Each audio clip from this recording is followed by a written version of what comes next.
ખંભાતમાં કોમી એકતાના પ્રતીક સમા ઐતિહાસિક તાજિયાના જુલુસમાં જનસેલાબ। ખંભાતમાં મોહરમ પર્વે યા હુસૈન જિંદાબાદ નારાના નાદ સાથે ગુંજી ઉઠ્યું। ઐતિહાસિક પરંપરા યથાવત। ખંભાતમાં મોહરમ પર્વ નિમિત્તે ઠેર ઠેર ઉજવણી કરવામાં આવી હતી, જેમાં ખંભાતના જહાંગીરપુર, સાલવા, કડીવાલ, પીરસપુર, ત્રણલીંબડી, અકબરપુર, શકરપુર સહિત મુસ્લિમ રહેણાંક વિસ્તારોમાં અને ગ્રામ્ય વિસ્તારોમાં સુંદર અને કલાત્મક તાજિયા તૈયાર કરવામાં આવ્યા હતા। ખંભાતમાં ઈસવીસન 1793માં નિર્માણ પામેલ સુખડના બેનમૂન તાજિયા દર્શન અર્થે દરબારગઢમાં મૂકવામાં આવ્યા હતા, જેમાં મોડી રાત સુધી શ્રદ્ધાળુઓ ભક્તિનો લાભ લીધો હતો।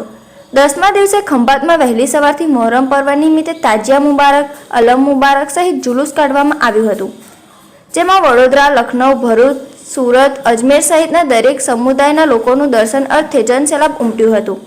ખંભાતનું વિલીનીકરણ થતાં પહેલા શિયા પંથના મોગલ રાજ કરતા નવાબો આ મોહરમના દિવસો ઘણી જ ધાર્મિક રીતે મોટા ખર્ચે અને વંશ પરંપરાગત ચાલતી આવેલી પદ્ધતિથી ઉજવતા હતા અને હાલ પણ તે પરંપરા યથાવત છે।